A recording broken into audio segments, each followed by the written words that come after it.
Hello mga ka-farmlat and kamusta po kayo? Ayan, nandito po tayo ngayon sa Tagkawayan, Quezon. Meron tayong productive na farm lot for sale na binebenta. At ang kagandahan dito, 3 hektarya lang po ito pero kung humarvest po dito is nakaka-7,000 daw na buo ng nyog. So kanina medyo nagtataka ako bakit ganun karaming harvest, parang imposible. Then nung inikot ko, nakita ko po yung mga kada nyog kung mamunga po, grabe, ang daming bunga talaga. Maganda sir dito dahil unang-una madaming nakukuha. Talagang tinulada ang pinag-uusapan dito sa Kahit 3 hektarya lang ano. Ilang tao ang nag-harvest dito? Siguro nasa mga 30 katao ang nag-harvest dito. Bakit 30? Ay ano, madami talaga eh. Madami na Tingnan harvest. mo naman sir, kung magtimbo sila ng niyog. So nga. Halos tingnan mo lang, yun na lang yung pagbasihan. Yung timbo ng niyog yung layo. Ayan, itong timbo na to. Tapos Isang tao lang ang gagawa niyan. Oh, paano? may timbon pa dito.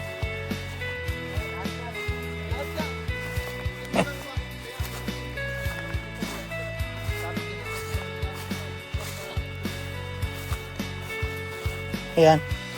Parang hindi nilulukad ano, binubuo. Ayan. May mga timbon. So ganun karami yung na-harvest dito.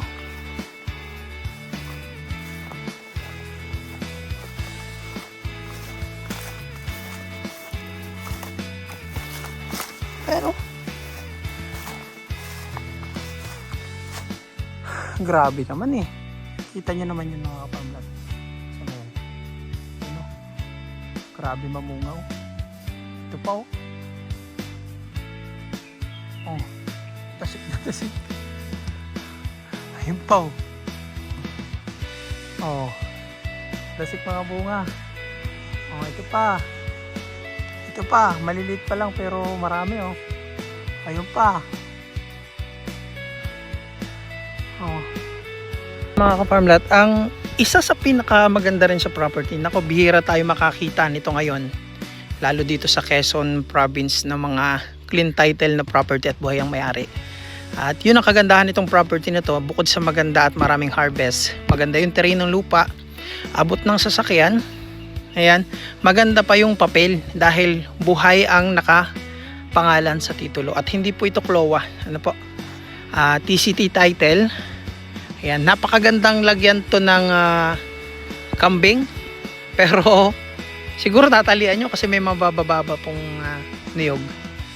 Baka kainin din.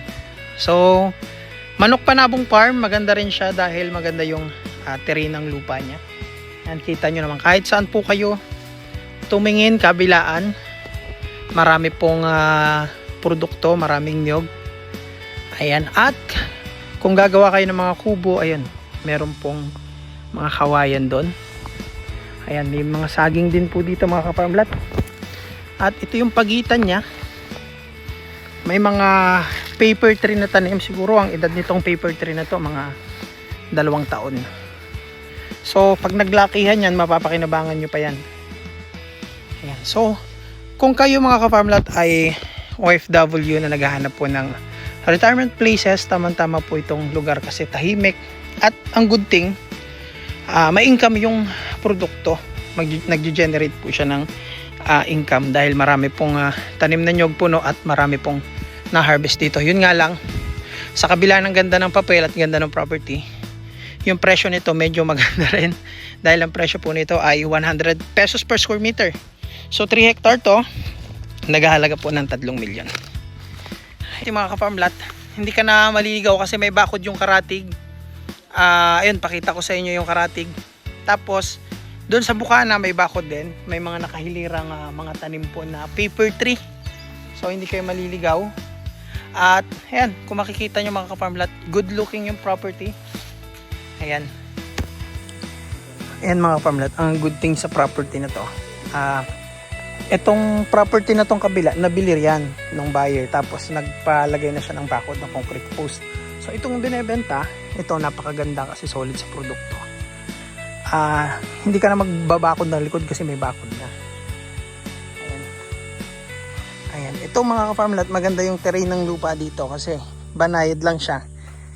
Bagong tabas yung property, kumbaga bagong tubo na lang to mga damo na to. At as you can see mga ka-farmlat, tingnan nyo naman sa produkto. Dami pong mamunga. Ayan o. Ayan. Kaya kanina duda ako sa pagsabi sa akin na nakaka 7,000 harvest daw po ito. Pero nung napasok ko na yung loob ng lote, possible kasi marami mamunga po ang niyog. Ayan. Dasik siya mamunga. Kita nyo naman ang isang buwig oh. Lampas 10. 2, 4, 6, 8, 10. 2, 4. Ang dami. So dito pa banayad siyang pababa. Kaya ang ganda ng property. Magandang taniman din to ng mga ibang gulayin kasi nga hindi babahain yung lupa. Yung tubig ulan dahil banayad siyang pahili. Hindi may stock. Maganda dito papaya. Ayan. Sako pa yun bro, yung may kawayan na yun ano. Ayan, may mga kawayan po dun. Tapos mga ka-farmlat, ang nagustuhan ko dito, yung mga nyug niya, hindi ganun ka tanda, hindi rin ganun ka bata. Kumbaga, pagpuproduktuhan niyo pa ng mahabang panahon. Tsaka solid mamunga. Kita niyo naman. Ayan. Ito mga ka-farmlat, wala pang ibang nakakaalam nito kasi bago pa lang nagdi-decide yung may-aring na ibinibenta to. So ayaw sanang ibenta kasi sobrang dami pong harvest nito. Ayan. So ibibenta na lang. So punta po tayo dito para makita nyo pa yung ibang part ng lupa. Ayan. So marami po siyang ano dito mga ka-farmlat, yung hagunoy. Ito. Hagunoy. Ayan. Itong hagunoy po mga ka-farmlat, maganda tong gamot. Ginagamot din to sa COVID. Ayan. Tapos sa mga may bukol, maganda siya. Natural antibiotic din po kasi to, lalo sa mga lagi nasakit ng tiyan. Ayan. Tapos nalaman ko po ito nagagamot dun sa mga kaibigan ko manggagamot. Ayan. Ito yung kadalasang nire-recommend nilang ilaga ng mga pasyente na nagagamot nila. So yun ang good thing, marami dito nito na pag meron kayong masamang pakiramdam, inom lang kayo nyan. Ayan. Tapos i-share ko pala mga ka-farmlat, may mga alaga po akong manok. Nung napeste yung may dumating na peste, yung hapong-hapo yung mga manok, yung parang nag-aagaw hininga, kinatas ko po ito, pinainom ko. Yun, halos walang namatay. May isa lang yung malala na yung namatay. Tapos yung hindi ganun kalala, buhay lahat. Tapos yung karatig namin na maraming manok, halos 50 perasong manok ang namatay. Hindi na pa inom nito kasi di nila alam. Ayan, na-share ko lang na napakagandang benefits po nito. At ayun mga ka-farmlat, habang naglalakad tayo, palalim tayo sa loob ng mismong lote. At kita nyo naman, habang nalalim tayo, maganda pa rin ang lupa, dasik pa rin sa tanim. Ayan. At kung i-manage nyo po yung linis nito mga ka-farmlat, maganda siya kasi wala na siyang masyadong matitigas na tabasin. Mga bagong tubo lang yan. Grass cutter lang. Maganda na ang lupa. At base sa lupa, hindi siya bahain, hindi siya binabaha, tsaka hindi rin siya tuyot. Kasi may mga lupa na tuyot na hindi mo makikita na puro green, puro ano na. Dahil sa tag-init, kulay ano na siya, kulay tuyo. So makikita nyo po, green na green pa rin siya. Kaya patunay na mataba ang lupa dito. Kaya siguro marami rin mamunga yung mga nyug dito. At kung mahilig kayong sa farming, mag-alaga ng hayop, perfect na perfect tong property. Kasi hindi siya buong plat na plat lang. Pag ganun siya, yan na banayad, na perfect talaga kung pag-aalagaan nyo po ng hayop or pagtataniman nyo rin ng ibang mga pananim. Nako, solid sa produkto. And kahit nalalim tayo, nakalinya pa rin yung mga paper tree sa property, sa pagitan. Kaya pag nabili nyo, alam nyo na agad yung hangganan. Nakalinya po yung nyug, oh. Nakalinya. So pag ginras cutter to, sobrang solid itong property to. Ganda. Ito yung mga property hindi na pinapalampas pa. Oh. Tapos, ayun mga ka-farmlat, kung wala po kayong caretaker para mag-alaga ng property, ayan, kung gusto nyong bilhin, hindi pa kayo makakauwi, walang magbabantay, ito pong kaibigan natin na nag-alok ng property, yan, pwede nyo pong kunin si kuya. Ayan, napakabait niyan. At tapat na locator po na nag-aalok ng lupa, so hindi po siya nagbibigay ng overprice sa mga inaalok sa atin. Kung ano talaga yung binigay na may-ari, yun po yung binibigay niyang presyo. Ayan. So ito po talaga medyo mahal lang kasi kita nyo naman sa ganda mga ka-farmlat. Walang halong marketing or pambobola. So pag narating nyo kung ano yung nasa video, ito po talaga yung itsura niya. Ayan. So ganda.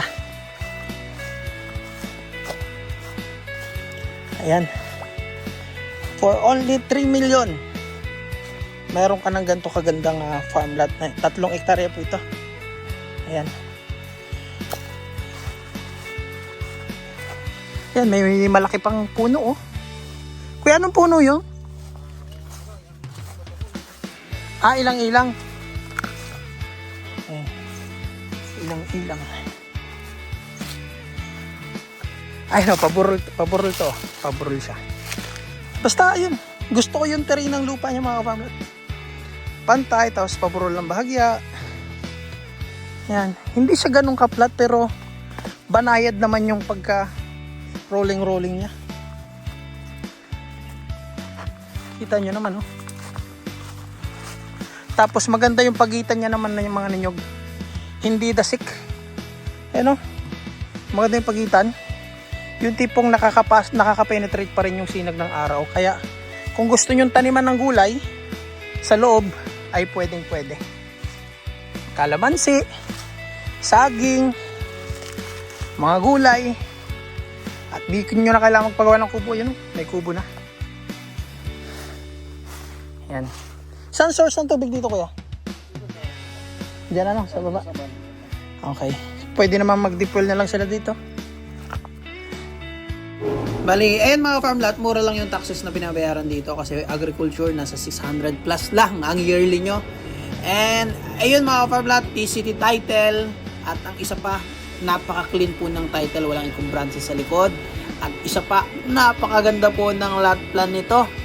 4 lang po ang muhon, rectangular shape. Napaka-perfect po, napakaganda ng pagkasukat dito. Kaya congrats po in advance sa mga buyer po na makaka-avail sa property nito. At bago ko makalimutan mga ka-farmlat, papakita ko po yung way papunta sa kalsada. Palabas na tayo dito sa kalsada. At itong nilalakaran natin, sako pa rin ito ng lote. Ayan.